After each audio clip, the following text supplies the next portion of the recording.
I want to ask you something before we get into anything else. And I want you to actually sit with it for a second, rather than just reflexively answering. Why do you want to be a 3D artist? Not the polished answer. Not the one that sounds good in a bio or a cover letter. The real one. The one underneath that. Because I've talked to a lot of people who are either considering this path or already on it. And when I ask that question and actually wait for the honest answer, I hear a few different things. Some people say they love the craft. The problem solving, the building, the way you can pull something from nothing and make it look like it exists in the real world. That specific feeling when a render finally clicks.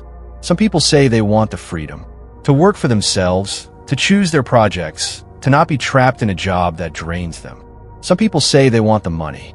They've seen the rates, they've heard the opportunities, they've watched people build real incomes from this, and they want that. And some people, if they're being completely honest, say they're not entirely sure. They know they're drawn to it. They know something about it feels right. But they can't fully articulate why, and they're not certain whether that's enough. Here's what I want to tell you. None of those answers are wrong, but some of them come with things attached. Realities, challenges, requirements that most people don't find out about until they're already deep in. And finding out too late is expensive.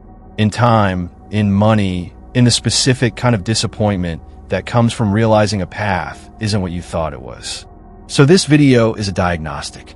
An honest one, not designed to recruit you into 3D art or talk you out of it, but to help you figure out clearly and specifically whether this is actually the right path for you. Here's what we're doing today. I'm going to walk you through the real shape of a 3D art career, not the highlight reel version, not the doom version, the actual version. What it demands from you technically, creatively, psychologically, and practically.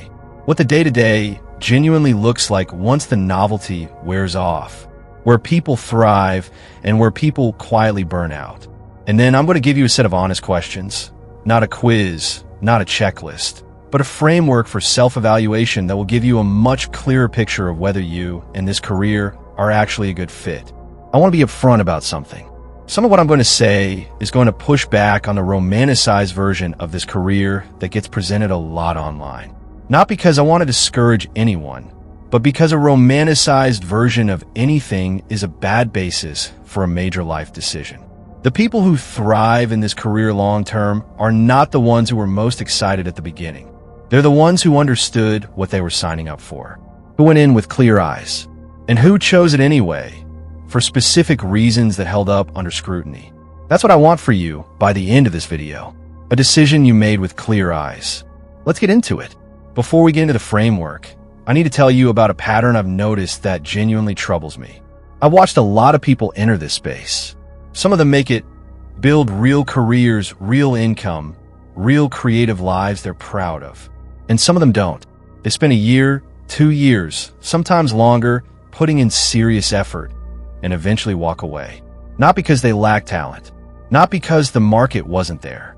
And when I look at the ones who walked away and try to understand what happened, the answer is almost never what you'd expect. It's not that the work was too hard. It's not that the competition was too fierce. It's not even that the money didn't come fast enough, though that's part of it. The deeper thing, the thing almost none of them identified clearly at the time, was a mismatch between who they actually were and what this career actually required. Not a talent mismatch, a personality mismatch, a lifestyle mismatch, a values mismatch. They wanted the outcome of the career without fully reckoning with the nature of it. And the nature of it, the real, unsexy, daily reality of what it means to do this professionally, is something most career advice in this space never honestly addresses. I'm going to address it, but I want to build toward it properly, because the framework only lands right if you understand the full context first. So let me start with the shape of the career itself.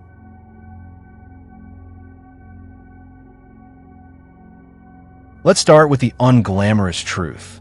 A 3D art career, at any level, in any specialization, is fundamentally a career of sustained problem-solving under constraint. That might not sound like what you signed up for, but stay with me. Every project you work on has constraints. Budget constraints that limit how much time you can spend on something. Client constraints that mean your creative vision has to serve someone else's brief. Technical constraints that require you to find solutions inside the boundaries of software, hardware, and render time. Timeline constraints that mean sometimes good enough by Friday beats perfect by next month. And within all of those constraints, you have to produce work that is not only technically competent, but visually compelling. Every single time. Not just when you're inspired. Not just when the brief is interesting. Every time a client is paying and a deadline is real. That is the actual job. If you light up at that description, if problem solving under constraint sounds like a game you want to play, that's a genuinely good sign. If it sounds exhausting before you've even started, that's worth paying attention to.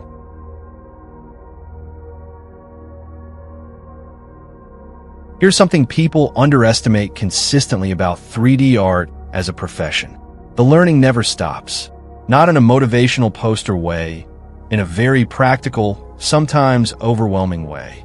Software updates, new render engines, new workflows, new tools that clients expect you to know, industry pipelines that shift as technology evolves. The technical landscape of 3D in 2026 is genuinely different from what it was in 2022, and by 2028, it will be different again. The artists who thrive in this environment are not the ones who mastered a stack and stopped. They're the ones who have a genuine appetite for learning new things, who find it interesting rather than threatening when something new comes along that requires them to adapt. If you enjoy learning, if the idea of always having something new to figure out feels energizing rather than destabilizing, this career has a very high ceiling for you. If you want to learn the thing once and then apply it reliably, if ongoing technical evolution sounds like a source of anxiety rather than interest, that's a real consideration. Not a disqualifier, but something to factor in honestly.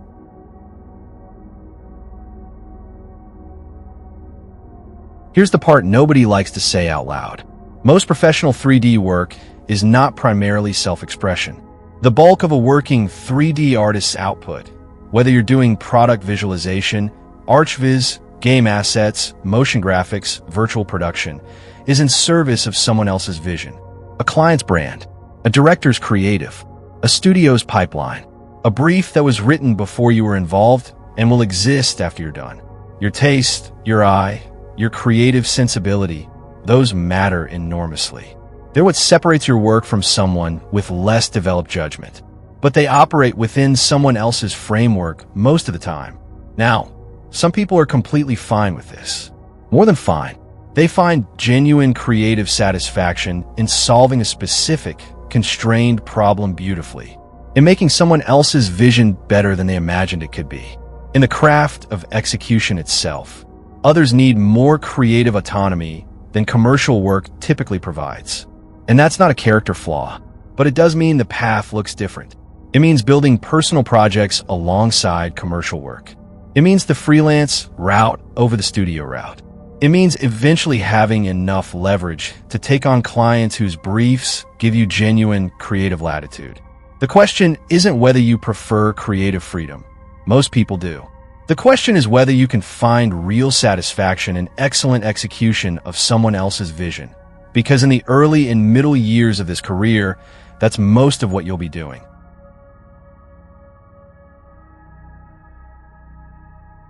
This is the part one wish someone had been more direct with me about early on. A 3D art career, especially the freelance version of it, is psychologically demanding in ways that go beyond the work itself. The income inconsistency in the early years is real. There will be months that feel abundant and months that feel genuinely scary. And making creative decisions, showing up with energy and focus, and producing high-quality work while carrying financial uncertainty is harder than it sounds. It takes a specific kind of psychological resilience. The isolation can be real. If you're working independently, which many 3D artists do, you spend a lot of time alone. With software, with a problem, without the natural social structure that an office or a team provides. Some people find this liberating. Others find that it slowly erodes something they didn't know they needed. The rejection is real. Proposals that don't convert. Projects that go to someone else. Work you're proud of that lands without a response. Style phases that mean the aesthetic you spent years developing is suddenly less commercially relevant. The ability to metabolize rejection, to not let it define your sense of capability, is genuinely one of the most important skills in this career. And it's not one that gets mentioned in tutorials. And the comparison, which we talked about in a previous video, is relentless in the early years. Seeing work that's better than yours, constantly, in a medium where technical quality is immediately visible, is psychologically taxing in a way that artists in less visually comparable fields don't experience as acutely. None of this is a reason not to do it, but all of it is a reason to go in knowing.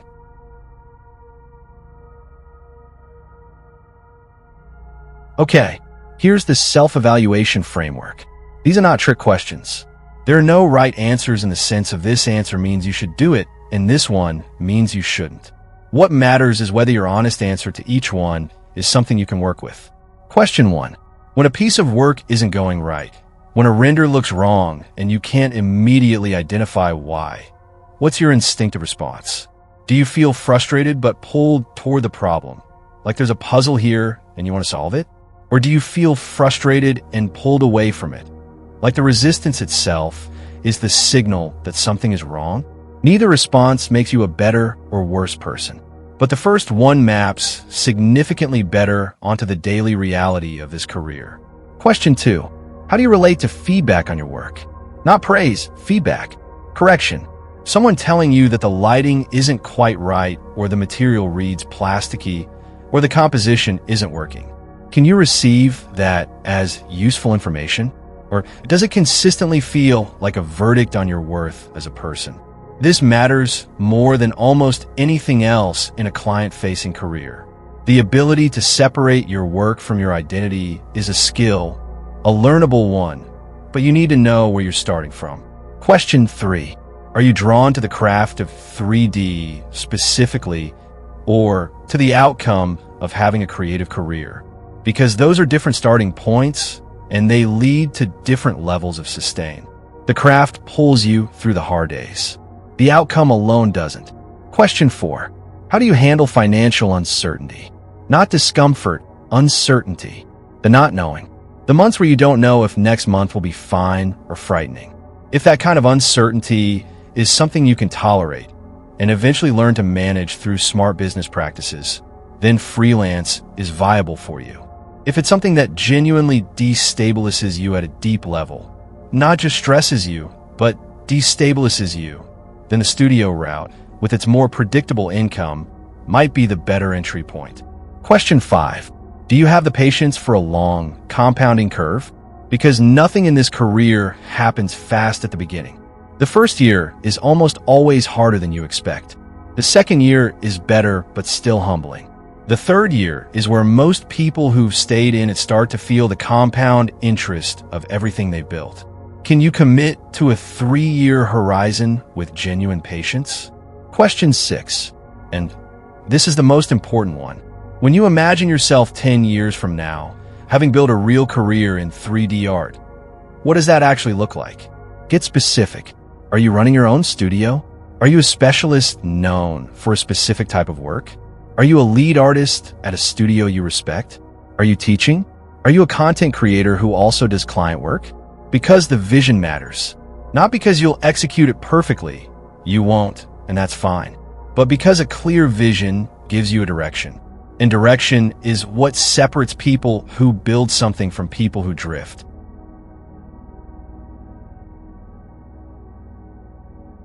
Let me be direct. The people I've seen thrive in this career long term, genuinely thrive, not just survive, tend to share a few specific things. They're genuinely curious about the craft, about the technology, about the industries they serve. They find the work interesting beyond its commercial output. They're resilient without being rigid. They can absorb a hard month or a lost client or a bad project without it becoming a story about whether they should be doing this. They're commercially aware. They understand that being a 3D artist professionally means being a business. And they either embrace that or find a partner who handles the parts they don't. And they play a long game. They make decisions based on where they want to be in 3 to 5 years, not just what feels urgent this week. The people who don't make it, and I say this with genuine compassion, not judgment, often have the talent. They often have the passion. What they're missing is one or two of the above. The resilience, the commercial awareness, the long game patience. And the thing is, most of those qualities are developable. They're not fixed. They're not innate.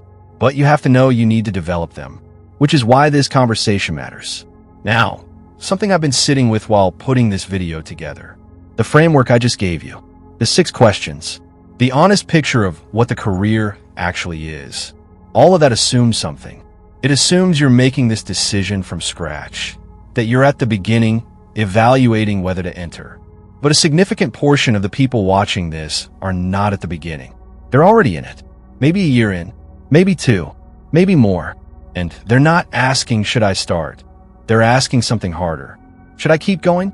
And that question, the one you ask from inside the career rather than at the entrance to it, has a completely different shape. The stakes feel higher. The sunk cost feels heavier. The identity is more entangled. Stopping feels like failure in a way it doesn't before you begun. I want to talk about that specifically. How to evaluate whether to keep going when you're already in it and it's not going the way you hoped. What the difference is between a rough patch that's part of the normal curve, the one I described where things compound after year 2 or 3, and a genuine mismatch that means the path itself needs to change. Because those two things feel identical from the inside, and getting them confused, staying when you should pivot or pivoting when you should stay, is one of the most consequential mistakes you can make. That's the next conversation. And if you've ever sat with that question, should I keep going? You're going to want to be there for it. So, is a 3D art career right for you? Only you can answer that. But now you have more to work with than you did 15 minutes ago. It's right for you if you're drawn to sustained problem solving under constraint. If you have a genuine appetite for ongoing learning. If you can find real satisfaction in excellent execution. If you have the psychological resilience for inconsistency and rejection. If you can commit to a long, compounding curve with patience. It's worth thinking carefully about if those things feel like burdens rather than features. Not a no, but a reason to go in with a strategy rather than just enthusiasm. And whatever your answer, the next step is the same. More information, more clarity, more honest self-assessment. Because a decision this significant deserves that. If this kind of honest, unsexy, actually useful career conversation is what you come here for, subscribe. Because that's all I make. Hit the bell for the next video because the should I keep going conversation is one I think a lot of people in this space quietly need to have. And drop a comment. Where are you in this? Just starting, already in it, or somewhere in between. Be specific. I read every single one and it genuinely shapes what comes next. I'll see you in the next one.